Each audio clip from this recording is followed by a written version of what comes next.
ओम परमात्मने नमः। न कंचित क्षणमपि जातो तिष्ठत्य कर्म कृता कार्यते ह्यवसः कर्म सर्वः प्रकृति जयी निर्गुणैः।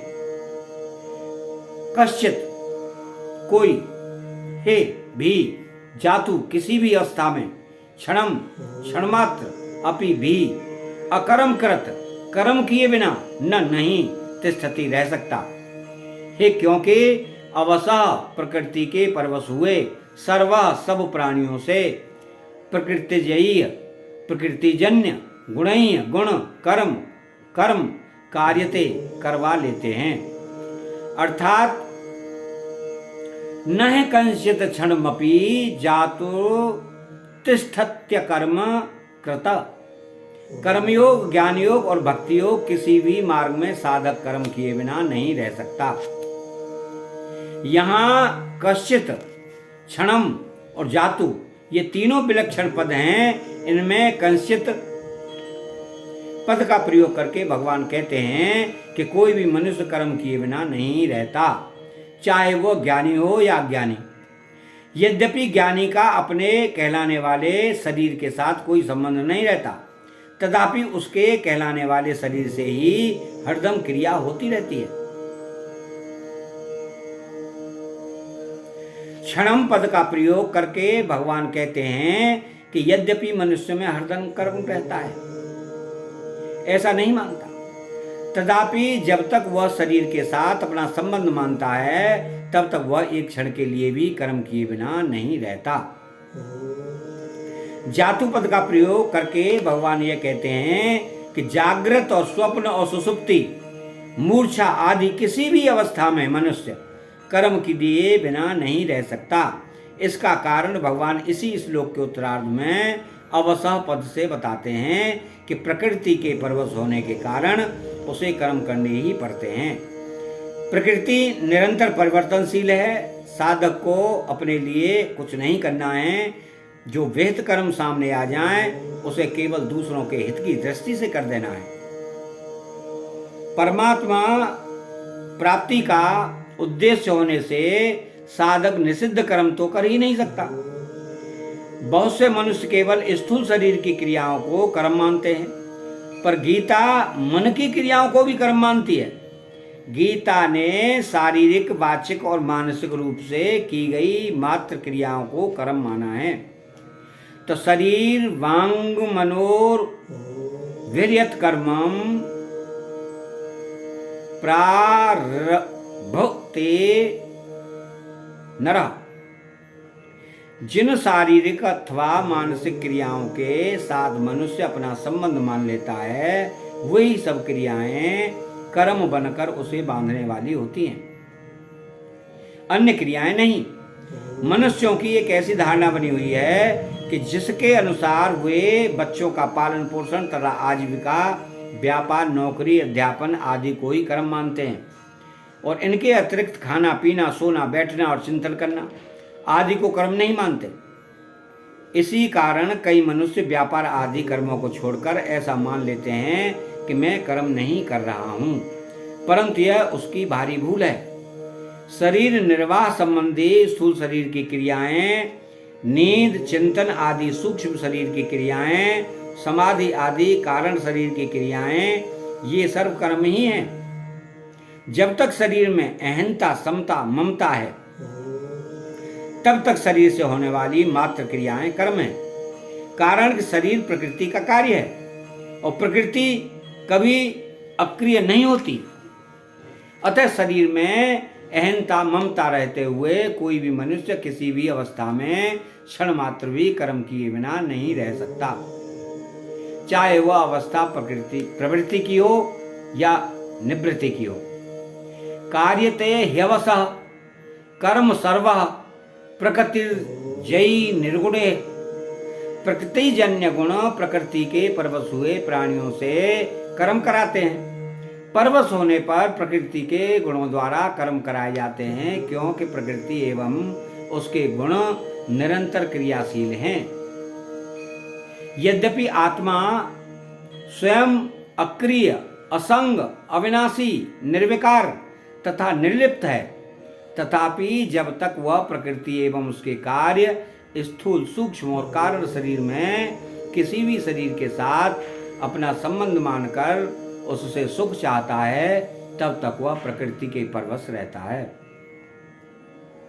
इसी परवशता को यहाँ अवसह पद से कहा गया है। 9वें अध्याय के 8वें श्लोक में और 8वें अध्याय के 19वें श्लोक में भी प्रकृति के साथ संबंध मानने से परवश हुए जीव के द्वारा कर्म करने की बात कही गई है। स्वभाव बनता है वृत्तियों से, वृत्तियां बनती हैं गुणों से और गुण पैदा होते हैं प्रकृति से। अतः सारे स्वभाव के परवश कहो, चाहे गुणों के परवश कहो और चाहे प्रकृति के परवश कहो, एक ही बात है। वास्तव में सबके मूल में प्रकृति जन्य पदार्थों की परवशता ही है। इसी परवशता से सभी परवशताएं पैदा होती हैं। अतः प्रकृति जन्य पदार्थों की परवशता को ही कहीं काल की, कहीं स्वभाव की, कहीं कर्म की और कहीं गुणों की परवशता कह दिया है।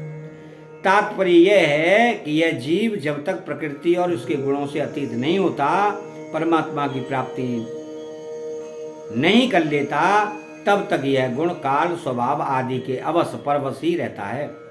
अर्थात यह जीव जब तक प्रकृति के साथ अपना संबंध मानता है, प्रकृति में स्थित रहता है, तब तक यह कभी गुणों के, कभी काल के, कभी भोगों के और कभी स्वभाव के परवश होता रहता है और कभी स्ववश स्वतंत्र नहीं रहता। इनके सिवाय यह परिस्थिति व्यक्ति, स्त्री, पुत्र, धन, मकान आदि के भी परवश होता रहता है। परंतु जब यह गुणों से अतीत अपने स्वरूप का अथवा परमात्मा तत्व का अनुभव कर लेता है, तो फिर इसकी यह परवशता नहीं रहती और यह स्वतः सिद्ध स्वतंत्रता को प्राप्त कर लेता है। अब इसमें विशेष बात यह है कि प्रकृति की सक्रिय, स्थूल और अक्रिय, सूक्ष्म दो अवस्थाएं हैं। जैसे कार्य करना सक्रिय अवस्था है और कार्य न करना, निद्रा आदि अक्रिय अवस्था है, वास्तव में अक्रिय अवस्था में भी प्रकृति अक्रिय नहीं रहती, प्रत्युत उसमें सूक्ष्म रूप से सक्रियता रहती है। जैसे किसी सोते हुए मनुष्य को जागने के समय से पूर्व ही जगा देने पर वह कहता है कि मुझे कच्ची नींद में जगा दिया। इससे सिद्ध हुआ कि नींद की अक्रिय अवस्था में भी नींद के पकने की क्रिया हो रही थी। जब पूरी नींद लेने के बाद मनुष्य जागता है, तब उपयुक्त बात नहीं कहता, क्योंकि नींद का पकना पूर्ण हो गया है। इसी प्रकार समाधि, प्रलय, महाप्रलय आदि की अवस्थाओं में भी सूक्ष्म रूप से क्रिया होती रहती है। वास्तव में देखा जाए तो प्रकृति की कभी अक्रिय अवस्था होती ही नहीं, क्योंकि यह प्रतिक्षण बदलने वाली है। स्वयं आत्मा में कर्तापन नहीं है, परंतु प्रकृति के कार्य शरीर आदि के साथ अपना संबंध मानने से वह प्रकृति के परवश हो जाता है। इसी परवशता के कारण स्वयं अकर्ता होते हुए भी वह अपने को कर्ता मानता रहता है। वस्तुतः आत्मा में कोई भी परिवर्तन रूप क्रिया नहीं होती। जैसे प्रकृति द्वारा समस्त सृष्टि की क्रियाएं स्वाभाविक रूप से हो रही हैं, ऐसे ही उसके द्वारा बालपन, जवानी आदि अवस्थाएं और भोजन का पाचन, श्वासों का आवागमन आदि क्रियाएं एवं इसी प्रकार देखना, सुनना आदि क्रियाएं भी स्वाभाविक रूप से हो रही हैं। परंतु जीवात्मा कुछ क्रियाओं में अपने को कर्ता मानकर बंध जाता है। प्रकृति निरंतर परिवर्तनशील है, पर शुद्ध स्वरूप में कभी कोई परिवर्तन नहीं होता। वास्तव में प्राकृतिक पदार्थों की कोई स्वतंत्र सत्ता नहीं है। प्रतिक्षण बदलते हुए पुंज का नाम ही पदार्थ है। पदार्थों के साथ अपना संबंध मानने से कोई भी मनुष्य किसी भी अवस्था में क्षण मात्र भी कर्म किए बिना नहीं रह सकता। अगर साधक ऐसा वास्तविक अनुभव कर ले कि संपूर्ण क्रियाएं पदार्थों में ही हो रही हैं और पदार्थों के साथ मेरा किंचित मात्र भी संबंध नहीं है, तो वह परवशता से मुक्त हो जाता है। कर्मयोगी प्रतिक्षण परिवर्तनशील पदार्थों की कामना, ममता और आसक्ति का त्याग करके इस परवस्था को मिटा देता है। भगवान ने इस श्लोक में जो बात कही है वही बात उन्होंने 18वें अध्याय के 11वें श्लोक में भी कही है कि कर्मों का संपूर्णता से त्याग नहीं कर सकता, न है देह प्रता सक्यम त्यक्तुम कर्माण्य दोष सतः।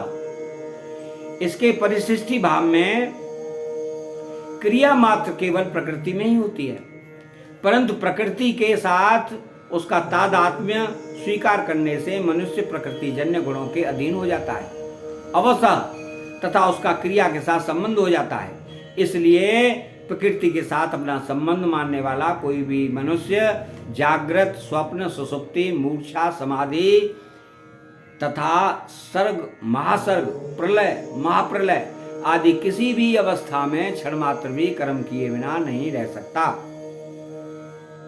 सुषुप्ति, मूर्छा तथा समाधि अवस्था में क्रिया कैसे होती है? मनुष्य सोता हो और कोई उसको बीच में ही जगा दे तो कहता है कि मेरे को कच्ची नींद में जगा दिया। इससे सिद्ध होता है कि सुषुप्ति के समय भी नींद के पकने की क्रिया हो रही थी। ऐसे ही मूर्छा समाधि के समय भी क्रिया होती है। पातंजल योग दर्शन में इस क्रिया को परिणाम नाम से कहा है। परिणाम का अर्थ है परिवर्तन की धारा, अर्थात बदलने का प्रवाह। तात्पर्य यह है कि समाधि के आरंभ से लेकर व्युत्थान होने तक क्रिया होती रहती है। अगर क्रिया न हो तो व्युत्थान हो ही नहीं सकता। समाधि के समय परिणाम होता है और समाधि के अंत में व्युत्थान होता है। प्रकृति की संपूर्ण अवस्थाओं से अतीत है, सहजावस्था है अथवा सहज समाधि है। सहजावस्था स्वरूप की होती है जिसमें किंचित मात्र भी कोई क्रिया नहीं है, क्रिया होनी संभव ही नहीं है।